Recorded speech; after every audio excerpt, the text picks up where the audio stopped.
talk about cross-modal perception in Kirundi. It is true that it's somehow different from what you were just talking about, because this is linguistics now. And Kirundi, for now, the talk is about cross-modality, and I'm going to talk about the relationship and association between senses in Kirundi. And we know that sensory perception is very important because, as other people have been talking about, colors, these are perceived by our senses, which means that these are eyes and ears perceive noise, or the skin can perceive the warmth, and the mouth can taste, while the nose can smell, which means that these sense organs collect information from the outer world for us, which the language then now translates into words. From literature, we have realized that languages differ in how they lexiconize the sense perception and in the number of the verbs they use. That's why we thought about researching how Kirundi lexiconizes this domain of perception. Well, first of all, I would like to talk about the context. As I said, I'm researching on Kirundi, and Kirundi is a language that is spoken in Burundi, and Burundi is an African country that is located in the center of Africa. It is in the East Africa, and is most of the time nicknamed the heart of Africa. Kirundi is spoken in Burundi, as I said, and it is located in Sub-Sahara. It is classified. It is classified under the GD 62. And the population, I mean, the speakers of Kirundi are now around 11 million. And other languages are spoken in Burundi, like Swahili, French, and English. I have mentioned the literacy level. Why? Because just to show you how Kirundi is the main language that is used in Burundi, because speakers of Kirundi will be able to speak Swahili, French, and English only if they have gone to school, mainly for French and English, because for Swahili, those who are inhabitants of the coastal locations can speak it. Well, Kirundi distinguishes 4 lexical categories. It can name with nouns, it can talk about actions with the verbs, it can modify nouns with adjectives, and it can modify verbs with the adverbs. But for us in this study, we are interested in the verb category, and that's why we are going to talk about the basic verbs in Kirundi, in physical perception. How is then cross-modality expressed in Kirundi? Well, first of all, I'm going to talk about verbs of perception, and the main figure in perception, the main is Viberg, and he classifies verbs into 2 categories first, which is, first of all, the experiencer-based perception and the source-based perception. That is when, for the experiencer-based perception, is when the agent is the one who perceives. But now for the source perceived is when you base on what is perceived. And as an example, you can see that we have Peter looked at the birds, or Peter saw the birds, and then which is contrasted to the source-based perception where Peter looked happy, which means that it's not me who is observing that, who is centered at the action of perceiving, but the object or the person I'm looking at. And another classification is about sense modalities. We all recognize that we have 5 senses: sight, hearing, touch, taste, and smell. This is then the reference, and you can see that English is able to express all the senses using different verbs. It has 2 verbs for sight, it has 2 verbs for hearing, it has 1 verb for touch, the same as for the other lower senses. But the 2 first senses, they have 2 verbs. Well, now what about Kirundi? When we try to translate this paradigm from Viberg, we found that in Kirundi we have 2 verbs for perceiver-oriented perception, for vision, I mean sight, and 1 verb for hearing, which extends its meaning by using derivational morphemes. And we realized that here, as you can see from this chart, kwûmva can also cover all these touch, taste, and smell senses. The same here for the perceiver, I mean the experience case. Then, since we were looking for basic verbs, we saw that when we tried to classify, when we tried to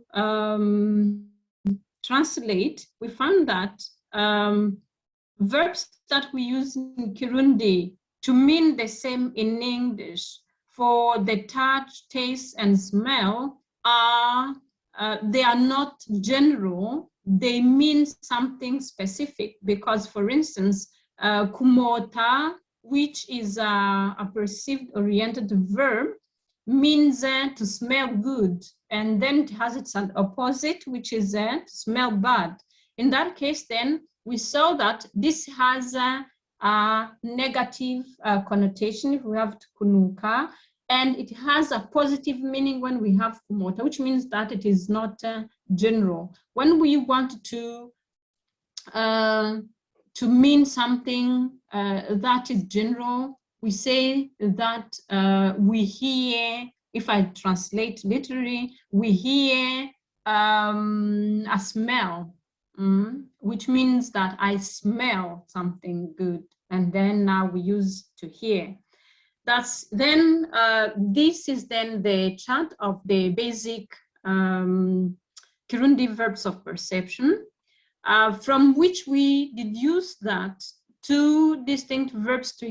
have 2 distinct verbs to express saying: kuraba, which is look, and kubona, which is see, and 1 verb for non-intentional hearing, which extend to intentional perception through derivation, and that is kwûmva. We have also an extended verb form.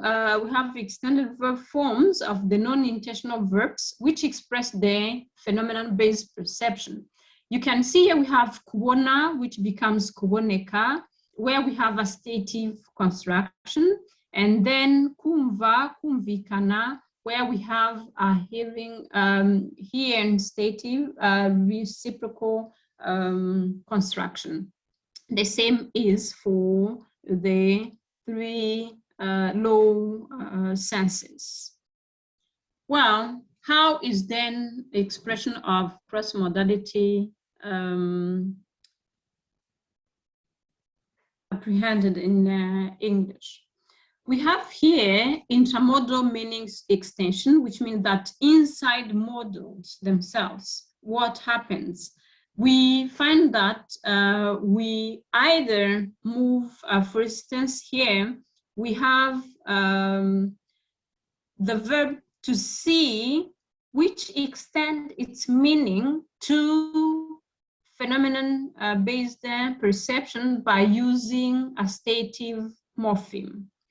And we have the verb to hear here, which extends its meaning to listen by using an intensive conative morpheme. And we also have kwûmva, which is to hear, which intends to listen by using an applicative intensive morpheme, which means that in intramodal meaning extension is possible when, for instance, expressing intentional meaning when we had non-intentional, or from intentional meaning to express the phenomenon-based perception. Well, here then we can say that we have stative morpheme ik, and then applicative morpheme ik, or intensive conative morpheme irs, which are respectively used to derive phenomenon-based perception for sight and intentional perception for audition, where umvir and umviriza coexists as extended verb roots of umv here. Ikan in the verb umvikana has fossilized because it's now a block. We cannot decompose them and have stative plus reciprocal construction, but they have got together as a block. That's why we say that they are fossilized. And then these are used to derive a phenomenon-based perception from an experiencer-based perception for the hearing sense. Well, now we have extension from a modal to another. And this is mainly expressed with the verb to look when you have a comparison. And we have a main extension with the verb to hear, which extends its meaning to other senses. You can see kwûmva here, or kumviriza, listen, can mean to touch, smell, and taste. Well, the same as its derivative form, which is kumvikana, yes, and then it can also extend to the other non-visual perception senses. Instead, we have also another perception-based verb which can express all the five senses. And then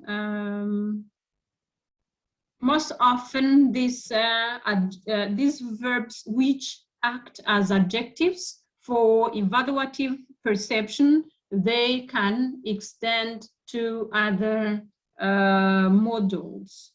Here, what we can say is that for the verb, is that for the smell sense modality, they cannot extend to any other sense modality.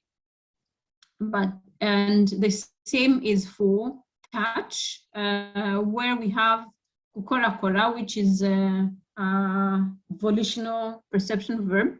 This verb too cannot extend its meaning to other sense modalities. Well, as an illustration, you can see here indirimbo nziza, which means a nice song. Here we have an extension from see to hear, because nice, you appreciate using your eyes, but now we are talking about a song, which means that in this case there is a cross-modality expression of see in hearing. And the same case is for ruryōshé, you ate delicious food, which is an extension of see to taste. Another is an extension of hear to taste, where you use the verb kwûmva to mean, well, when you are talking about tongue, Burundians could literally say it's a part of the body that we use to hear tastes, which means that in English we do not hear tastes. For this case, then, we understand that it's not a part that we use to hear taste, but we use to taste. And that's why we say that it's a hear that is equal to, that is used to express taste. The same is for feel. When you are, for instance, soaking the sun, and then you feel it burning. In Kirundi, they use not to hear or to feel. They do not use to feel, but they use the verb to hear, which means that in that case, it's a transfer from hearing to feeling. The same is for the sense modality of touching, which you have a common transfer from touch to seeing. And you can have a look at, someone looks at cloths being dried on a rope, and then says that impuzu zisa n'iziremvye, which means that he did not touch it, but he said that they look as if they were soft, which means that here is a touch sensing that transfers to seeing. The same is possible for taste and see, where you have, for instance, a drink, banana wine, which you say that it looks as if it is tasty. You did not taste it, but you use this, the person who speaks uses a tasting verb. And that's why we say that it is a transfer from taste to see. Hear and feel, we've already talked about it, but here it's a non-volitional perception. And that's where we have people, Peter felt the cloth touching him, but the verb that is used there to express it in Kirundi is here. Well, it is possible also to have a transfer from taste to hear, where we have the verb guhonja, which means taste, but when it is used in when you are being introduced to a piece of song or a piece of visual activity, someone can use it, and then you can be using it that it's an introduction to something, to hear a piece of something or to see a piece of something, which means that in this case, taste transfers to hear or to see. Here, transferring to taste is also possible when you say that you hear sugar in juice, okay? Which means that you want to mean that you have tasted a sugary juice. It is also possible to have an extension from touch to smell, where you have ururīrīmbo to be soft, but in this case, you are not meaning that you have touched the perfume and you felt it soft, but you mean that it is a sweet perfume, which is not strong. And that's why we say that it extends from touch to smell. To summarize my talk, I can just say that cross-modality is expressed by two techniques, cognitive means. Here I mean through metaphorical extensions, where we have a verb which is used literally to mean here, but which in use is used to mean touch, taste, and smell. Synaesthesia is also another way of talking about cross-modality in Kirundi, where we have, for instance, 2 sense modalities which are combined together, which are coupled to mean one thing, like in sweet perfume, soft sun. In that case, that is synaesthesia, where we mean that for Kirundi, it is a bidirectional meaning extension, which means that the lower sense modalities, I mean touch, taste, and smell, can extend to hear, and the upper sense modalities, hear and see, can also extend their meaning to the lower senses. Perceived-oriented verbs express cross-modal perception than others, yes, which means that in this case, we have perceived-oriented verbs which are more polysemous. They can express all the 5, they can be used to express all the 5 senses. Thank you.